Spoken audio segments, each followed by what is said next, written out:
Evening from London King's Cross again, just about to work the 18:30 this evening back up to Newcastle.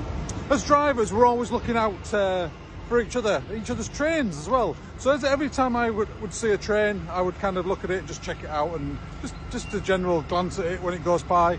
And luckily for somebody, last night, which is me, somebody did that to me. So I was working the 1800 train back up up towards Newcastle. I was up 125 miles an hour going up towards Stoke Bank, towards Grantham, and the past one of ours on the slow line. One of our sets was just booked to go on the slow line, and 2 minutes later I get a phone call from the signaller. Contact the signaller. So I contact the signaller, and he goes, the train you just passed just reported that you got excessive sparking coming from the pantograph. Can you check it out, please? Now, as Lner, we don't run the pantographs at the front, so we run one at the rear of the train. So I said, I'll get back to you, but it'll have to be after Grantham, because I was just about to do some coasting, because I was about to go downhill, and I wasn't going to be using any power. And when we draw power, we get more sparks. So that was the case, so I put the phone down, spoke to the guard, says, just as soon as I go through Grantham, I'm going to open it up. Can you just check at the back of the train and see what the sparking's like on the pantograph?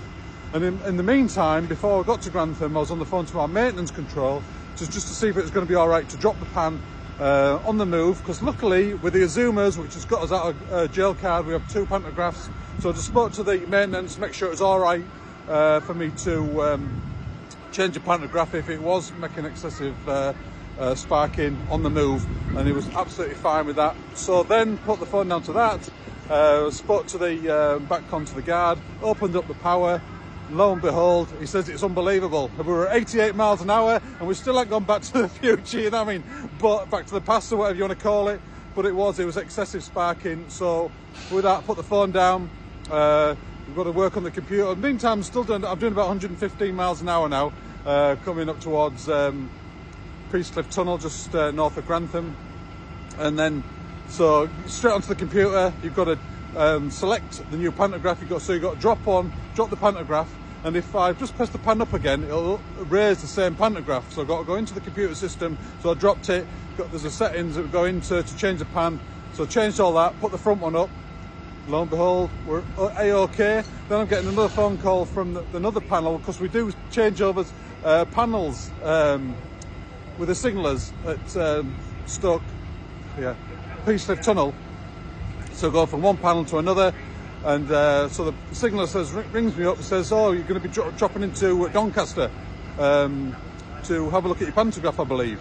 No, that's not the case. Luckily, I explained the situation. We've got 2 pantographs on the Azuma, and then this one is absolutely fine. So he was well happy with that. So he didn't have to cause any delay whatsoever, and we were back on the move, and we didn't lose no time whatsoever, which is an absolute fantastic. The consequences of that, if the driver didn't report that excessive sparking coming from the pantograph, is it could have easily snagged up and dragged the wires down. That is the massive. That is it. So we've got to look out for each other's trains en route and do that. And I always look at that, even when we're going through platforms and stations.